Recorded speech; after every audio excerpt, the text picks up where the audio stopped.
we can stretch and we can stretch and we can stretch, but we want to be able to bounce back. We don't want to stretch and then remain stretched out or snap completely. We want to have that flexibility. So the main thing that I focus on is building that resilience by removing those stressors so that we have space within our system so that we can go up and down, because we're going to have fluctuations within our life where we feel overwhelmed and we feel a little exhausted, but it's about being able to bounce back and be in the middle again.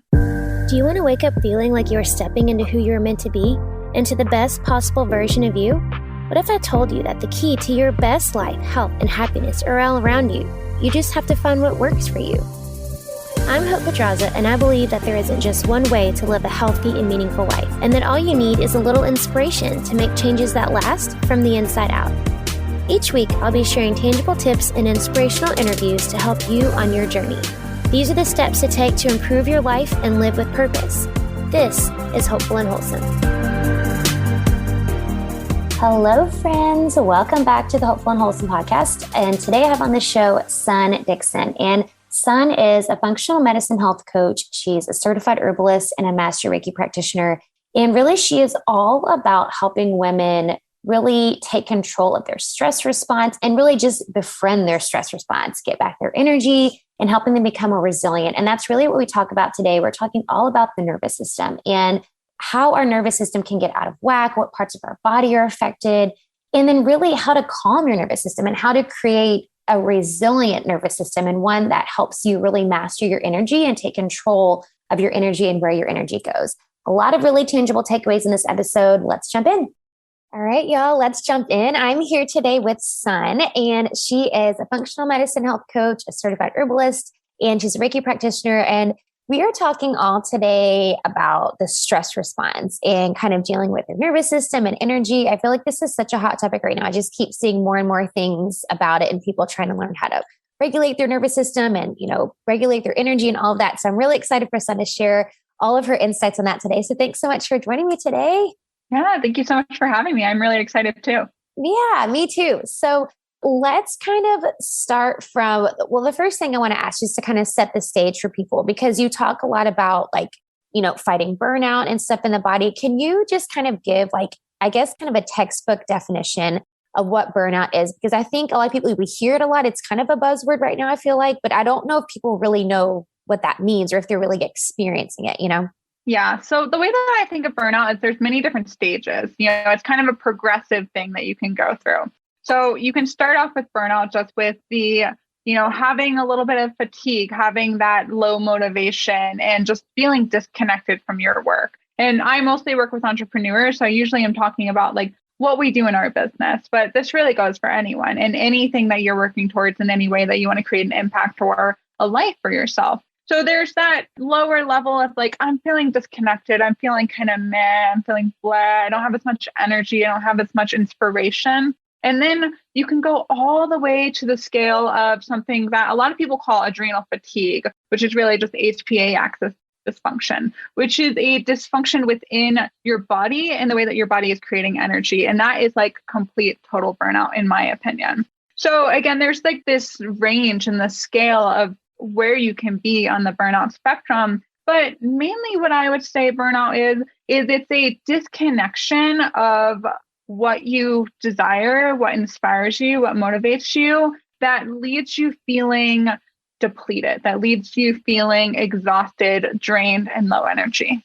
Yeah, I like that. That's a really good definition. Well, I like the spectrum. So can you give people a little bit more into what you talk about the HPA axis and going into adrenal fatigue? Because I know both of us are trained in functional nutrition, and that's something we talk about a lot. And I think it's a little bit of a misnomer, the whole adrenal fatigue, the word. So can you explain a little bit about what the HPA axis, what it is, and how that affects how our nervous system works?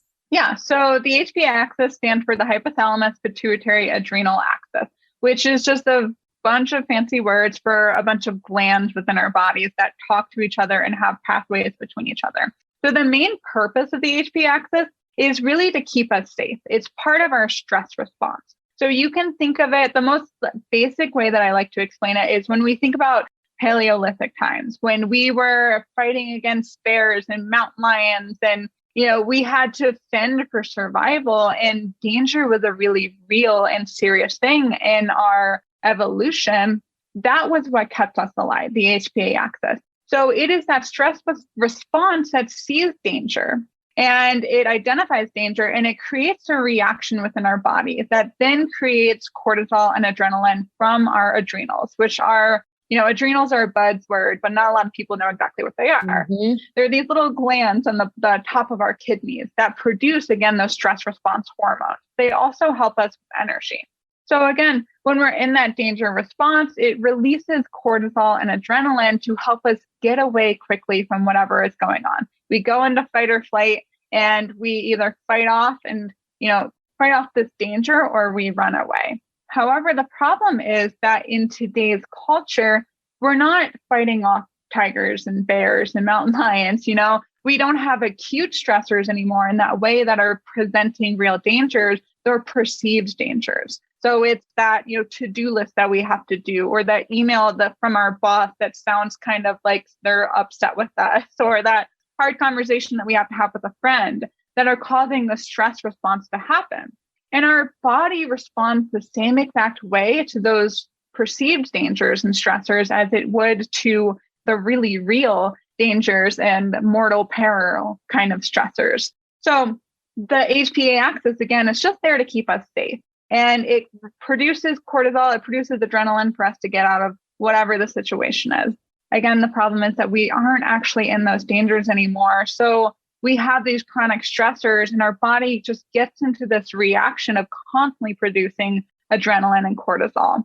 And then what happens from there is we start to see wear and tear on the body. We start to see breakdown. And our body is absolutely brilliant. And it sees this breakdown happening, and it says, hold on, we can't have this happening. We can't have these hormones going around just causing havoc in the body. So what it does is it downregulates the whole system. And this is what people think of as adrenal fatigue. Mm-hmm. And our adrenals are not fatigued. They're completely working normal and fine. It's just that we have a downregulation of the whole entire system to stop producing as much stress response hormone. So again, we're not getting that wear and tear in the body. Right. And what are some of the long-term, because like you said, our bodies are really brilliant and they can adapt, right? So we can go for a long time before we know that we're in this fatigued state, right? So what are some long-term implications of staying in this state where we're feeling that burnout, or we're feeling that dysfunction in our HPA axis? Yeah. So some long-term effects are sleep issues. So you have trouble falling asleep, you have trouble staying asleep. We have blood sugar issues, which look like, crashes in the middle of the day, or random bouts of anxiety or panic.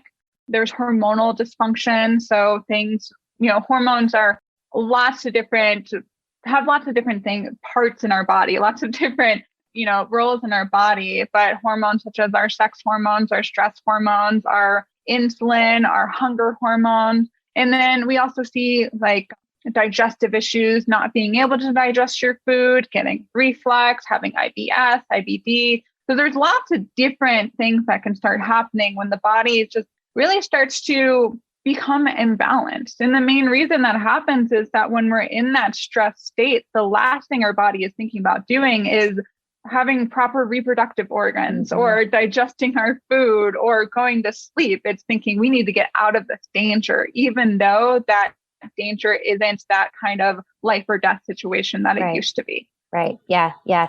So what are some ways that, because it's all about being able to regulate that, right? And being able to calm our nervous system. So what are some of the best ways, I guess, in your experience to help us be able to calm our nervous system? Yeah. So the way that I like to think of the nervous system and our ability to hold stress is like a cup. And this is a great scenario that I use with my clients all of the time. We have our stress cup, and there's many stressors that are filling up this cup. And this can be very small stressors to really large, traumatic stressors that have happened in childhood. So, some examples would be say you were exposed to an environmental mold or something when you were a child. And then you have stress of being in college. And then you have the stress of a relationship. And then you have these mental stressors on top. So there's a wide range of what we can experience as stress. It's physical, it's emotional, it's environmental, it's mental. So one of the main things that I focus on is removing these stressors from our environment, from our body. So if we are being exposed to something like BPAs in our plastic or mold, we're taking that out of the way. So we're removing that stressor. We're reducing the mental stressors on, the mental things that are going on in our brain, the mental chatter. We're working on emotional intelligence so that we have the ability to take on those emotions and metabolize them in a way that's not going to spiral us out of control, etc. So we're thinking about reducing the stressors so that we have resilience within our nervous system. We have more space within our nervous system to handle more. And I like to think of it as like an elastic band. We can stretch and we can stretch and we can stretch, but we want to be able to bounce back. We don't want to stretch and then remain stretched out or,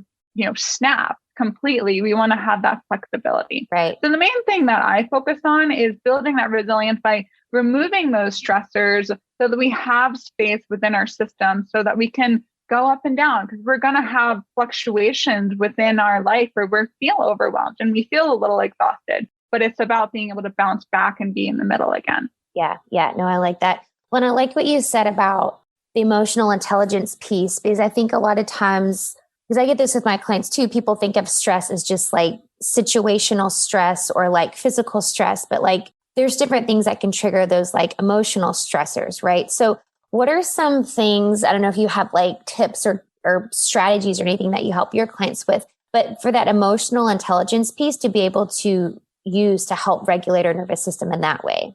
Yeah. So I'm a huge fan of looking at the subconscious and doing subconscious work. So a few things that I like to use are like mindfulness, just paying attention to what are the emotions that are going on and what is the story behind them. Most often, if we start digging really deep behind like what this emotion is, we'll find a really deep story that maybe happened when we were like 2 years old that doesn't serve us anymore. And when we really think about it, we're running our life from the reaction of a 2-year-old or an 8-year-old or a 17-year-old. So it's getting back to those stories. Another thing that I love to teach my clients is tapping, or the emotional freedom technique. And that's a really great way to metabolize these emotions that instead of stuffing them down, we're allowing ourselves to feel them and then express them and release them. Yeah, I like that. And if everybody listening, if you go back a few episodes, we just had one on EFT. So that's perfect that you said that, because it really is such a great tactic and strategy to use. Really is. Yeah, I love that. So what are some ways? So I know a lot of people listening, we're all looking for ways to like empower ourselves and to be able to, like you're talking about resiliency, right? Being able to bounce back and stuff. So what are some ways we can really work on, like, I guess, getting back the energy that we're losing, but by, giving energy to all these other things, the things we're anxious about, the things we're stressed about, and then just giving away our energy in terms of like what's dysfunctioning in our body, right? Like we talked about the HPA excess. So I guess what are some ways we can really like master our energy and be able to take back the energy that we're, releasing to so many things? Yeah, I love how you mentioned that, releasing it to many things. So what I love to do is an energy audit with my clients. And this is just creating a list of like, what takes my energy away? Social media, after I use it, I feel drained. Or after I talk to this one person, I don't feel so good. Or after I go to the grocery store, or, whatever the million things that you do throughout your day that feel like they're either draining your energy or they're sucking you. And then an audit of what fills me up, what makes me really excited. Maybe it's talking with clients if I'm a coach, or maybe it's talking with my partner. I have this really great friend, or, I meditate, or I do yoga, or whatever it might be. And I like to think of it as a scale. Like, how do we keep this balance so that, we have to do some things that drain us sometimes. We have to respond to emails from our boss or from our clients. We have to go get groceries, otherwise we're going to starve, or whatever it might be. So it's making sure that there's a balance and we're not doing so many things that are draining us and not filling our cup up again with the things that fill us up. And we're allowing this to be really even and having bits of both categories. And even if you can do more of the energy filling stuff, that would be even better. Yeah, that's good. I like that. I like being able to take inventory of like what's sucking your energy and what's feeding your energy. That's perfect. I think that's a really good tool to use. So I want to switch gears a little bit and just kind of talk a little bit more about you and what you do, because you have so many cool accreditations and certifications and stuff. So can you kind of give us a look into how you got into, the health coaching and Reiki and all of that? Yeah. So I guess a little bit about my background is I experienced extreme burnout and, what at the time I called adrenal fatigue due to, I was in a pretty stressful environment. I was in an abusive relationship and I had Lyme disease at the time and I didn't know it. So I started spiraling down health-wise. And I had always been interested in health ever since I was like 15 years old. And so I started really diving deep. At the time, I was doing Reiki, and I found that Reiki was doing some incredible things, not only for me, but for the people that I was working with.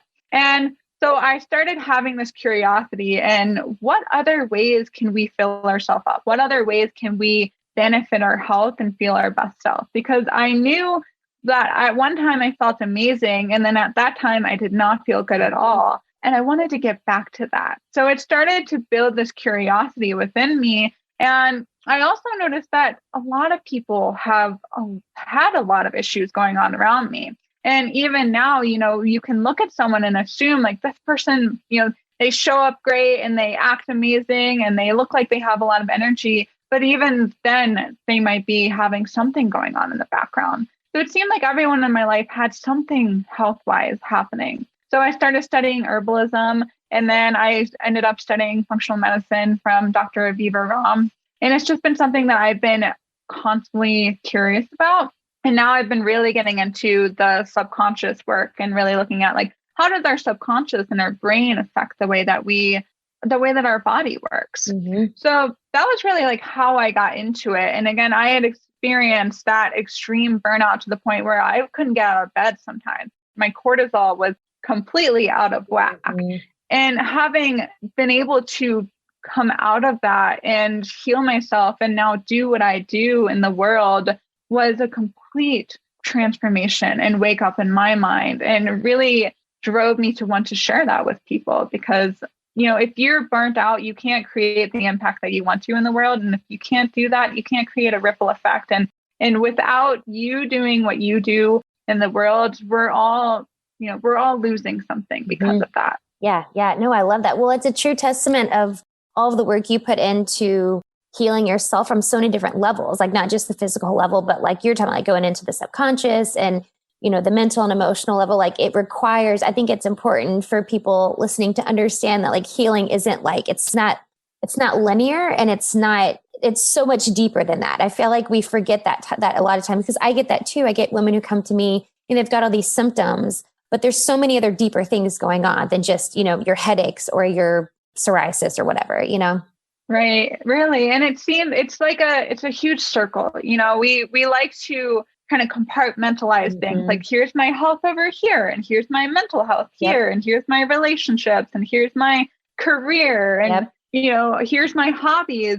And we don't think about how this is an entire ecosystem that is, benefiting or working against us in the way that it's connected. Yep. It's exactly it. Well, and you made the point too, like, by you not if you're living in overwhelm or burnout, by you not living out your true purpose, then it's, we're all connected. Like we're all connected, and we're missing out on a piece of something if you're not being able to live out your purpose. So I think that's another good point too. Like not only is everything you do connected, but it's connected to everybody else. Yeah. Completely. Yeah. I love that. So I like to finish off with one question, like same question I like to finish off with everybody. But before I ask that, can you tell everybody where they can find you and more about you and what you're doing? Yeah. So I currently have spots open for my one-on-one. You can find me either on my website at desertsun with 2 N's wellness.com, or I'm on Instagram as Sunn, SUNN .Mixon, MIXON. And you can reach out there if you want any support at all. I have my one-on-one where we really dive deep on whatever is going on. And we really take a holistic look at, the functional medicine piece, the herbalism, the energy piece, what's going on in your brain and your emotions, what's going on in your relationship. So it's really holistic. I have a new program coming out called Adrenal Replenish, where we really dive deep into, again, what we were talking about today, the HPA axis, and that dysfunction and bringing that balance back so you can get your energy back, you can get your motivation back, and again, create the impact that you're here to create in the world and do what you're here to do. And then I also have spots open for Reiki appointments where we get deep on the energy piece and the energy work. Perfect. I love that. What a good timing for your adrenal program. That's perfect. That's awesome. Very cool. Okay. So the one question I like to ask everybody before you go, what do you think is the most important thing you can do to live with purpose? Honestly, I think it's looking at yourself and taking care of yourself. Because when we can take care of ourselves, not only do we show up fully and we, again, create that impact with the vigor and the vitality that we're destined to do, but we also show other people what's possible. When you go first, you become the leader to show everyone else what they can do as well. And then they see that they can become their own leaders in their life as well. Love that. That's perfect. I love it. I love it. I feel like that was like a different answer than we've gotten the past few times. So I love that. I love listening to the different answers. That's great. Thank you so much, Sunn, for sharing all your insight on our nervous system and helping people deal with just life. This was awesome. Thank you so much. Thank you so much for having me. It was great talking with you. Thanks for listening to Hopeful and Wholesome, y'all. If you found value in this week's episode, please subscribe on iTunes or wherever you get your podcasts and leave a review to let me know what you thought. I love to know what you find useful in these episodes so I know how I can provide the most value I can to my listeners. And if you have topics that you want to know more about, I'd love to hear those as well. So shoot me a message on Instagram, Facebook, or LinkedIn. It's @TheHopePedraza or visit my website, hopefulandwholesome.com. Thanks, y'all.